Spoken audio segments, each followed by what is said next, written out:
Papa di sini disemayamin berapa lama?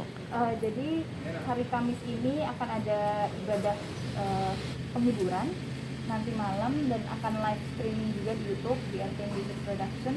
Terus hari Jumatnya besokannya ibadah penutupan peti dan disemayamkan di TPU Pondok Rangon. Oke, itu berarti besok besok siang, Kak? Besok Jam berapa, siang. Kak? Kalau di ibadah di sini jam 10 pagi penutupan peti, terus langsung pokoknya dari selesai ibadah penutupan peti langsung jalan ke TPU Pondok Rangon. Oh, oke. Jadi pas nyampe ya mungkin ya jam 12-an mungkin di sana di TPU Pondok Kakak Rangon. Regina sebelumnya turut berduka cita atas meninggalnya ayahanda Om Regi. Terima kasih banyak. Ya, Mbak Regina, Mbak boleh ceritain sedikit gak sih Papa meninggal kapan gitu dan di mana gitu? Jadi memang Papa dipanggil Tuhannya itu tepat di hari Rabu tanggal 21 Juli jam 4.50 sore gitu. Dan memang kondisinya memang sudah dinyatakan negatif dari COVID. Memang penyebab awalnya memang karena COVID gitu. Tapi setelah jadi Papa tuh sempat di rumah sakit itu tanggal 6 Juli, terus sempat masuk ke ruang inap yang biasa gitu, dan akhirnya sempat tuh di 3 hari sempat drop gitu saturasinya. Jadi akhirnya dokter memutuskan untuk pindah ke ICU gitu, memindahkan Papa di ICU, dan Bapak di ICU tuh ada 15 hari ya, hampir pokoknya ya 15 hari gitu, 2 mingguan.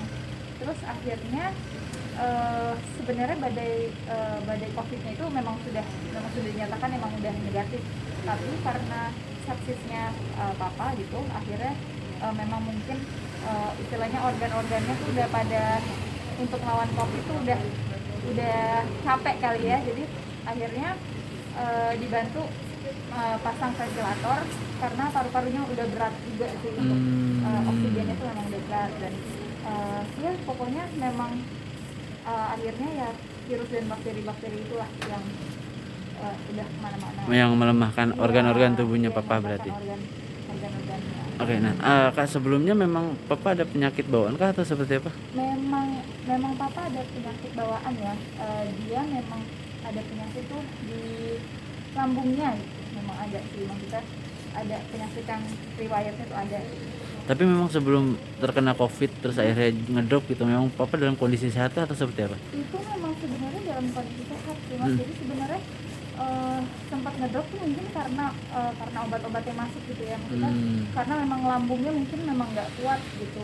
Jadi kan memang obat-obat COVID kan yang kita tahu dosisnya kan tinggi semua gitu kan. Mungkin memang lambungnya Papa nih nggak, papaku tuh memang nggak bisa gitulah ya. Nah itu Gitu. Dan akhirnya dari situ dia emang ngerasa udah nggak enak banget nih, justru perutnya. Jadi dia sebenarnya termasuk yang OTG juga kalau di COVID ini sebenarnya gitu. Jadi mungkin emang kenanya dari lambungnya itulah si penyakit itu yang bikin. tapi memang langsung dilarikan ke rumah sakit mana Kak waktu pas tahu COVID? Waktu saat itu memang sebenarnya sempat isoman karena memang gejala kita sebenarnya dia ya bisa dibilang OTG gitu. Berarti satu rumah berarti itu kena. Rumah, Oh, oke. isoman gitu, isolasi mandiri di rumah. Terus akhirnya karena beliau ngerasain gak enak lambungnya, akhirnya di tanggal 6 Juli itu malam-malam, Selasa malam kita langsung bawa ke rumah sakit Hermina di Bekasi karena dapat ruangan IGD-nya tuh di situ gitu. Jadi emang udah lumayan nyari-nyari rumah sakit, dan akhirnya dapat kabar ada nih yang kosong di rumah sakit Hermina di Bekasi. Akhirnya dibawa ke situ lah. Tapi memang sebelumnya dicek pas tahu COVID itu tanggal berapa Kak kalau boleh tahu? Itu kalau di cek COVID itu di tanggal 30 Juni atau 1 Juli gitu masalah. Aku lupa, pokoknya di tanggal segitu. Nah selama di rumah sakit Hermina ditemenin sama siapa? Ditemenin sama mama. Jadi kebetulan emang kita sekeluarga nih memang kena COVID gitu ya, memang positif, dinyatakan positif. Dan akhirnya mamaku yang istilahnya sama papa rumah sakit lah ya, biar lebih aman. Oke. Nah sebelum meninggal Regina sempat nemenin kah dan ada Sebelum, jadi hari ini meninggalnya, kemarin malamnya tuh aku datang ke ruang ICU, datang ngelihat papa, istilahnya ngeliat dia lagi tidur tapi pakai ventilator gitu. jadi emang melihat dia sih. Nah tapi Kak Regina ngelihat papa maksudnya sampai akhirnya dapat tindakan pemasangan ventilator seperti apa sih?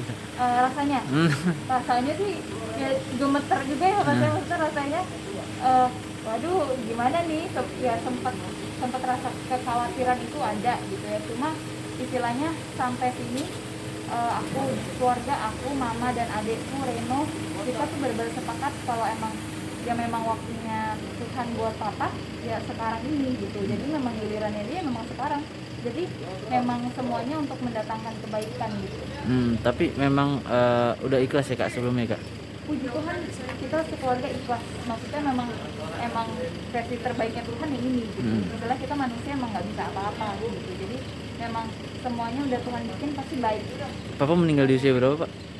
Papa meninggal di usia berapa Pak? Papaku meninggal di usia 49. Jadi memang mungkin bagi manusia masih sangat muda sekali gitu ya, masih muda banget. Tapi kita keluarga tuh percaya banget memang kematian tuh sebenarnya adalah keuntungan. Jadi memang kalau Tuhan panggil anak-anaknya ya berarti dia anak kesayangannya Tuhan gitu. Dan memang dia orang yang beruntung, di umur 49 tahun dia udah bisa langsung ketemu Tuhan, tuh sesuatu yang luar biasa. Jangan lupa subscribe ya.